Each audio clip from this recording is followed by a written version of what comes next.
Not only that, you have to understand the importance of having a persistent shout. The text this morning says that Bartimaeus shouted when he heard Jesus coming. He started shouting. He was desperate to get attention from Jesus the Christ. He couldn't see Jesus, but I imagine Bartimaeus heard that he was a miracle worker. He couldn't see Jesus, but I'm sure Bartimaeus heard about him turning water into wine. Bartimaeus could not see, but I imagine that he heard about the woman that had an issue of blood and how Jesus allowed her faith to heal her body. And so Bartimaeus started shouting, but he didn't just shout one time. Bartimaeus had a consistent shout. Bartimaeus had the kind of shout that made people around him uncomfortable. Bartimaeus started shouting out, and what did the people say? The people came to Bartimaeus and said, "Be quiet." What they wanted him to do, they told him to hold his peace. They really wanted, my brothers and sisters, they wanted the boy to shut up. But don't you know that you got to be careful when you got folk around you that don't understand the power and the persistency of your shout. You got to understand that while you shouting out, they don't want you to get Jesus' attention because they want you to stay in the same messed up situation they in.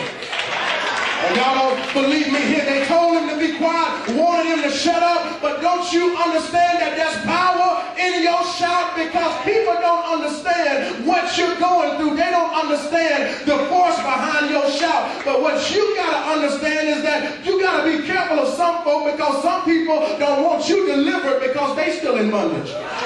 Some people don't want you to have a job because they ain't working. Some people don't want you blessed because they're not blessed. Y'all not going to help me here. Some people don't want you to have joy because they got hell in their life. Be careful of some people. Some people don't want you married because they can't keep a man.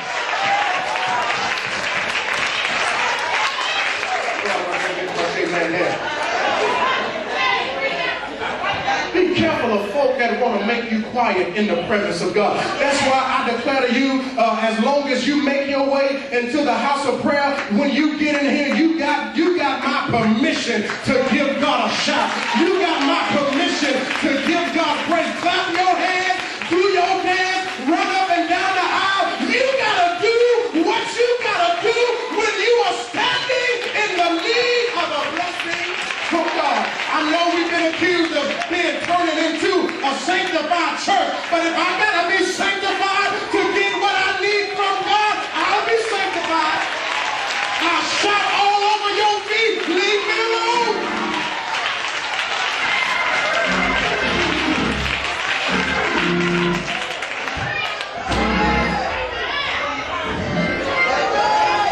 The people wanted Bartimaeus to shut up. They couldn't stand Bartimaeus shouting. I never understood. No, that's not true. I partly understand. In the Baptist church, when people start shouting, you know, we go and we do a little kind of circle around them. You know, taking and push them down in the seat. You know, just taking. Yeah. Can I tell you something? Let me help you. If I ever start shouting, leave me alone. If my glasses fly off, don't catch them, but leave me alone. If my shoes come off, that's all right. Leave me alone. When I'm giving God praise, I don't need nobody to touch me.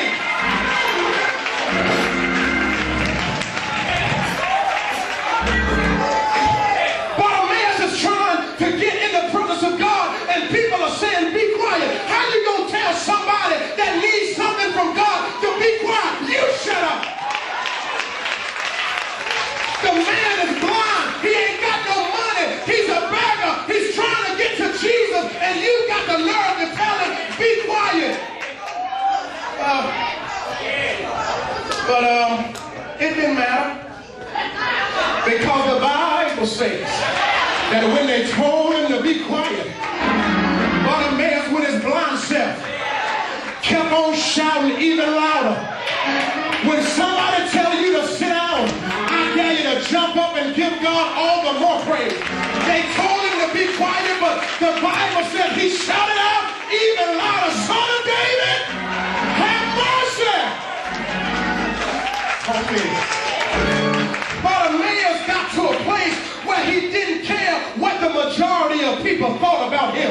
Bartimaeus got to a place where he wasn't concerned about what they were going to say about him after the service was over. Bartimaeus got to the place where even though they were trying to shut him up, Bartimaeus said, I'm on a mission. I got to see Jesus, but if I'm going to see it, he got to give me my sight. Leave me alone. And the persistency in his shout was simply that Bartimaeus was prepared to shout until Jesus came. Can I tell you something, my brothers and sisters? There's some of you going through some stuff right now. I don't know exactly what it is, but can I tell you, you need to get in a position where you shout until Jesus change your situation. You want to get to a place where you give God praise until God turn your situation around. Bartimaeus just started shouting. He was shouting. He wasn't too proud to shout. He wasn't too scared to shout. He wasn't too tired to shout. Bartimaeus wasn't too dignified to shout. Because Bartimaeus understood something about the power in your shout. That when you don't have anything at all, then it means that you ain't got nothing to lose. And that's what I don't understand. People come in the church house every Sunday, ain't got nothing to lose but scared to give God praise. And standing in the need of a blessing, but scared to open their mouth and say, Lord, it's me, oh God, standing in the need. Some of us need to get our shout back. Some of us ain't had a shout in 25 years. Some of us ain't never had a shout. But can I tell you something, my brothers and sisters, today you ought to get your shout back. Don't worry about your sisters and your brothers. You just need to get to a place where you understand that it's all about your shout. And as long as Jesus can hear your shout, you don't care about anybody else. Sure, they gonna talk about you, but it don't matter. Let them talk as much as they please. It doesn't matter what they say. All that matters is what Jesus has to say. And can I share something with you? I believe there's somebody here that knows that a little shout goes a long way. We need to start shouting to the place where we don't quit shouting until we get what we came for. A persistent shout will get you in the presence of God. The Bible says that our persistency counts. The Bible says that when we ask, we're supposed to ask and keep on asking. The Bible says that when we seek, we're supposed to seek and keep on seeking. The Bible says that when we knock, we're supposed to knock and keep on knocking. Your persistency pays off. Well, isn't it amazing, my brothers and sisters, that we say we're a spirit-filled church? That's what we say. But sometimes there's not a manifestation of being filled with the Spirit. I know it's tight, but it's right. We say we believe in dancing and shouting, speaking in tongues. But if we believe it, then look like to me, we ought to start practicing it. You know, when you come in here, my brothers and sisters, you can't be worried about who's sitting next to you. You can't be worried about what somebody gonna say about the way you give God praise. You can't be worried about your haters, because here's the deal. Your haters gonna talk about you if you give God praise. They're gonna talk about you if you don't give God praise. They're gonna talk about you if you wave your hand. They're gonna talk about you if you don't wave your hand. So you gotta get to a place where it really don't matter. Just ignore the people around you. Gotta move here. Well, then there is the expectant shout.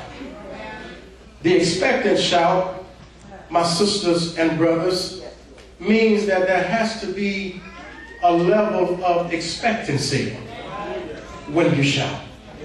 When you and I ask God for a blessing, we ought to be in a